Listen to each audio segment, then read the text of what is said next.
welcome to my YouTube channel. This is Joseph Alai, and today I'd like to talk a little bit about dropping the desire. And I'm on my way home right now from work. I'm driving in downtown San Diego, and this is not like San Diego weather. It has been cold and raining for the past few weeks. But nevertheless, this is the topic that I thought of. I'm getting a lot of questions on it, and so I do have a few minutes to elaborate on it. So the question always comes up, what am I supposed to do after I've imagined? Or am I supposed to keep repeating the imaginal act? Or what does it mean to live in the end? And and I can see how this can be confusing. But the short answer to this question is if we sufficiently imagine the end and feel the thrill of the desire fulfilled, then the answer is nothing. We are not supposed to do anything, because if the seed has been planted, if we keep messing with it, then we will uproot that seed. And another thing that people get confused on is the idea of living in the end. A lot of people, especially this topic comes up a lot with a specific person, because they're imagining and then they're not seeing anything and they keep imagining. But the problem with that is, if we sufficiently imagine and we feel the thrill, then we are supposed to let it go because it's done. But that feeling of desire that keeps coming up over and over is the same thing as saying, I don't have this yet. Because what a desire is the feeling of lack of something. And if we're not trusting in the process, if we're not dropping it, then the desire will keep popping up continuously. So, one of the key aspects to manifesting in and of itself is dropping a desire, because as I just said, the feeling of a desire is the feeling of lack. And if we have felt the feeling of already having what our desire is, then we couldn't logically in this world still feel like we don't have it. So another way of saying this is, we're supposed to feel like we have something, okay? Like, that is the entire purpose behind imagining. It's to bring an imaginal act before our mind's eye of the end result, feel the thrill of it happening as if it's already done, and then drop it. So if it's already done, then how can we still have the feeling of desire? Or another way to say it would be, why would we still be desiring it if we already had it? So the reason I bring this up in the light of a specific person is because there's a attachment that comes to people or things. And when we're not getting what we want for those really serious desires, the ones that we really want, we will continuously be presented with the thought or the feeling that we don't have them. And that is detrimental. That's why you're probably not getting that big thing that you want. And the way that I know that this is true is because having been doing this for a pretty long time, one of the things that I do to manifest on a daily basis, just to build my faith and to kind of experiment with the process of how manifesting works, is I generally, every single day, I'll write a list of anywhere between 3 and sometimes 10 different things. And I'll write them down in rapid succession, one after the other. Little things like, I want an old friend to message me that I haven't talked to in a very long time, a surprise, or I want a free coffee, or I want someone to tell me that I'm handsome, something. Doesn't matter. Things that are small is the purpose.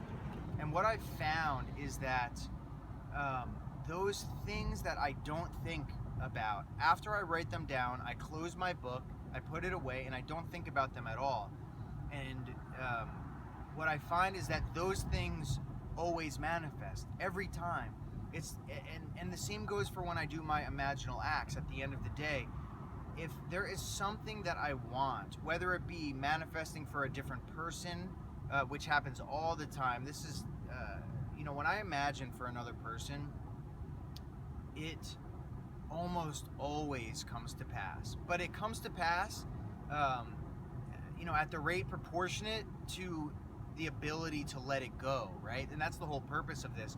When there are things that I can let go of completely or avert my attention from completely, that is when they happen. The bridge of incidents begins to unfold, and it'll lead me to the end.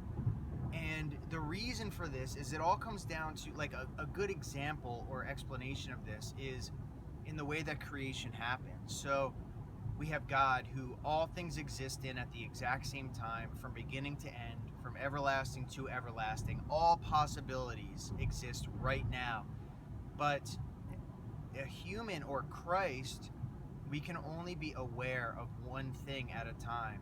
And the way to resurrect a state, which is to select a state, imagine it, and feel it, the way to do that is to focus on it. Not on the lack of it, but on the end, right? And that's why we're told to imagine the end, because when we do that, we resurrect that state, a natural bridge of incidents will unfold, and it'll lead us to the end result.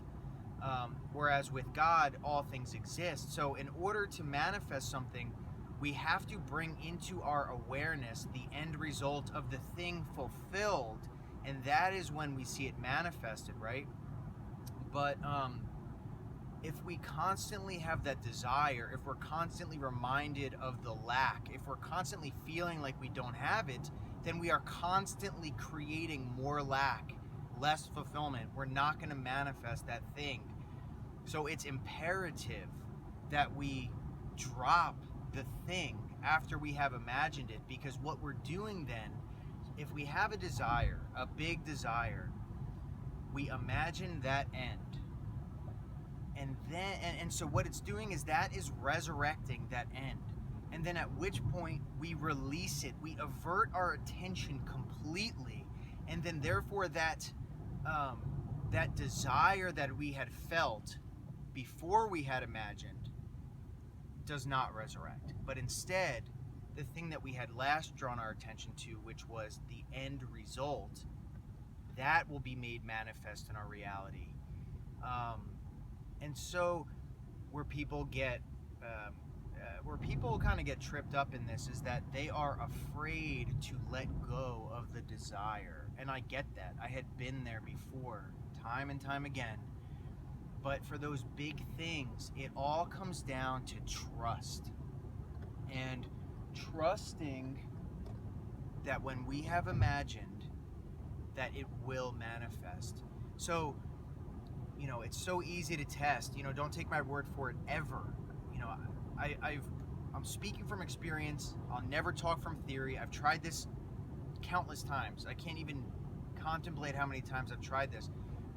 Write the list of little things, right? Just write a list of little things that you don't care too much about, things that you know would be a manifestation when you saw them, and then put it away and watch how they manifest.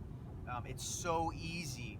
And the core difference is and the thing is like, when you write this list, don't even think too much about it. Literally, like, I have manifested a free coffee. An old friend messaged me. Like, take a second for each one, and then that's it. Put it away.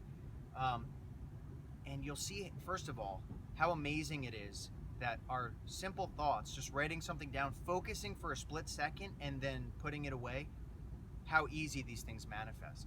And you'll start to be able to make conclusions. Which things work best? Experiment with it. Try different techniques. Try imagining things for other people. Try imagining for different lengths of time. Try feeling differently. Because it's a mindset change. Like, if you just want one thing and you don't care about these teachings, if you don't care about manifesting, if you don't care about how your world works, I don't have that experience, right? I don't have that experience because for me, my experience is that when I only try to manifest, like back when I started, only trying to imagine certain things, like, yeah, it'd be possible to just at the very end of my day, imagine one little thing and then forget about it. And, sometimes I would see it. But in my experience, it's better to constantly imagine the end, constantly guard the thoughts to only imagine the end. Don't think about the lack, but experiment with all this stuff, because, I've proven this to myself, but I want you to prove it. So, anyway, in the end, just try different things, but have the trust, experiment. This is priceless stuff. If you can learn to trust your imagination, which is creating reality, it is God, and you can learn to, and you know how to do this. Uh, imagine the end, feel the feeling, drop the desire, and your whole life is going to change. So just try it. Drop the desire, let go of the person, whatever it takes. So anyway, if you like this video, please subscribe, hit the bell icon, and stay tuned for a lot of great content. And check out the website sovereignmind.com.